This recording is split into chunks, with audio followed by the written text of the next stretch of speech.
ஹாய்ப்பா, எல்லாம் என்ன பண்ணிட்டு இருக்கீங்க? சமைச்சிட்டீங்களா? சாப்பிட்டீங்களா? சாப்பிட்டுருந்தா கமெண்ட்ல சொல்லுங்கப்பா. வாங்க இன்னைக்கு அம்மா வீட்டில் என்ன சாப்பாடுன்னு பார்க்கலாம். பாருங்க, சூடாக ஆவி பறக்க சாப்பாடு தயாராக இருக்கிறது. இன்னைக்கு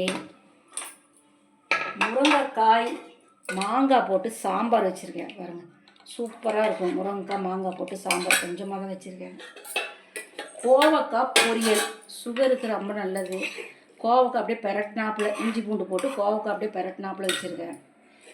பீக்கங்காய் பொரியல் பண்ணி வச்சுருக்கேன். சூப்பரான பீக்கங்காய், பிஞ்சு காயை காட்டுக்காரம்மா கொண்டாந்து கொடுத்தது, அதனால் அது பொரியல் பண்ணிட்டேன். எப்பயும் போல் அம்மா வீட்டில் தயிர். வாங்கப்பா சாப்பிட்லாம். இன்றைக்கி பிறந்த நாள் திருமணநாள் உள்ளவங்களுக்கு வாழ்த்து தெரிவிச்சுக்கிறேன். நம்ம செவ்வாய் உரையில் விளக்கு போட்டு நம்ம சஸ்திரைக்காரங்களுக்கெல்லாம் குழந்தை பாக்கியம் வேணும்னு கேட்டிருந்துருக்காங்க, கல்யாண வரம் வேணும்னு கேட்டிருக்காங்க. எல்லாத்துக்கும் நான் வேண்டியிருக்கிறேன்.